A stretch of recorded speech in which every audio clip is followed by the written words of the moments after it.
السلام علیکم ورحمۃ اللہ وبرکاتہ۔ اللہ تعالیٰ سے دعا ہے کہ ہمیں صحت اور ایمان کی بہترین حالتوں میں رکھے اور ہم سے راضی ہو جائے، آمین یا رب العالمین۔ اعوذ باللہ من الشیطان الرجیم، بسم اللہ الرحمن الرحیم۔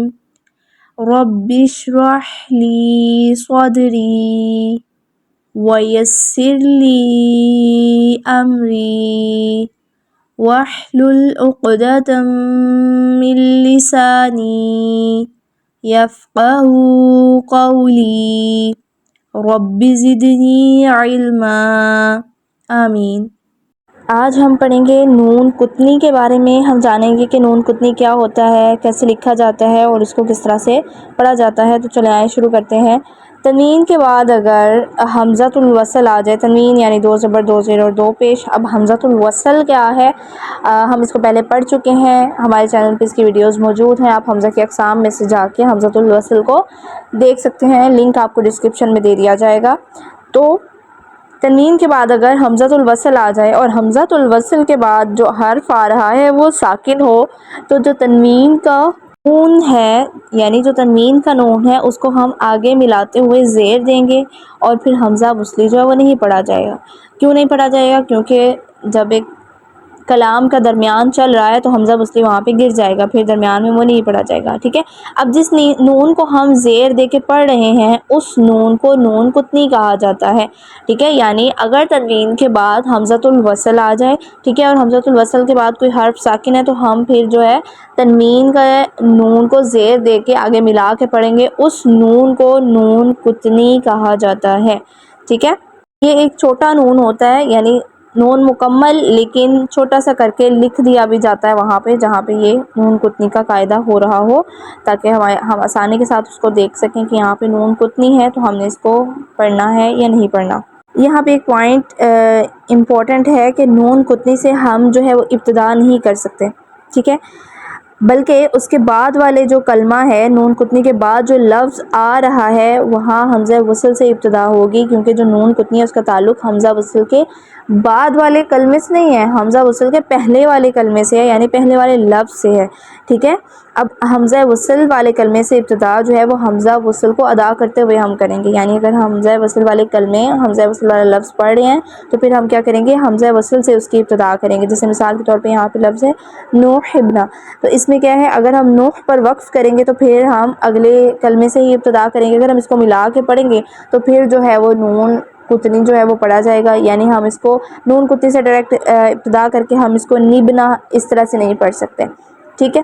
اس کی میں آپ کو کچھ مثالیں دیتی ہوں، اس کی تھوڑی سی مشق کرتے ہیں تو آپ اس کو مزید اچھے طریقے سے سمجھ سکیں گے انشاءاللہ۔ جیسے یہاں پہ دیکھیں، سب سے پہلا لفظ دیکھیں، ہم اس کو ملا کے جب پڑھیں گے تو ہم اس کو کس طرح پڑھیں گے، نون کتنی کے ساتھ، خیرن الوصیۃ، ٹھیک ہے، الوصیۃ، اس میں اب کیا ہے، حمزہ وصل نہیں پڑھا جا رہا، لیکن اگر ہم یہاں پہ وقف کر رہے ہیں تو پھر ہم کیا پڑھیں گے، خیر الوصیۃ، پھر حمزہ وصلی پڑھا جائے گا، پھر نون کتنی نہیں پڑھا جائے گا، ٹھیک ہے۔ یہ چھوٹا سا نون جو زیر کے ساتھ لکھا گیا ہے یہ ہے نون کتنی۔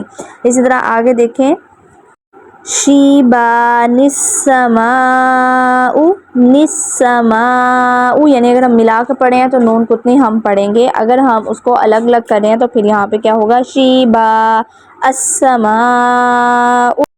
پھر اسی طرح آگے ہمارے پاس ہے منیبین ادخلوها، ندخلوها، پھر ہم یہاں پہ وقف نہیں کریں گے، لیکن اگر ہم وقف کر رہے ہیں تو پھر ہم اس کو پڑھیں گے منیب ادخلوها، نون کتنی کیا ہے وہ نہیں پڑھا جائے گا۔ اسی طرح آگے دیکھیں، مبین نقتلوا، نقتلوا، یہاں پہ کیا ہوگا، پھر نون کتنی پڑھیں گے، اگر ہم وقف کر رہے ہیں تو پھر ہم اس کو پڑھیں گے مبین اقتلوا، اس طرح۔ پھر اسی طرح آگے دیکھیں، قدیر الذی، قدیر الذی، ٹھیک ہے، نون کتنی اگر ہم وقف نہیں کرے تو ہم پڑھ رہے ہیں، حمزہ وصلی نہیں پڑھا جائے گا، لیکن اگر ہم وقف کرتے ہیں تو پھر قدیر الذی، اس طرح سے۔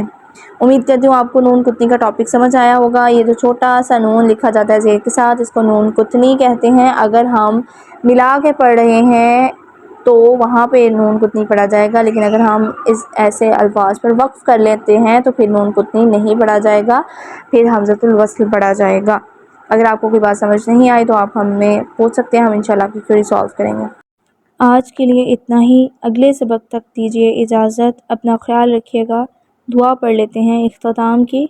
ربنا تقبل منا انك انت السميع العليم وتب علينا انك انت التواب الرحيم۔ السلام علیکم ورحمۃ اللہ وبرکاتہ۔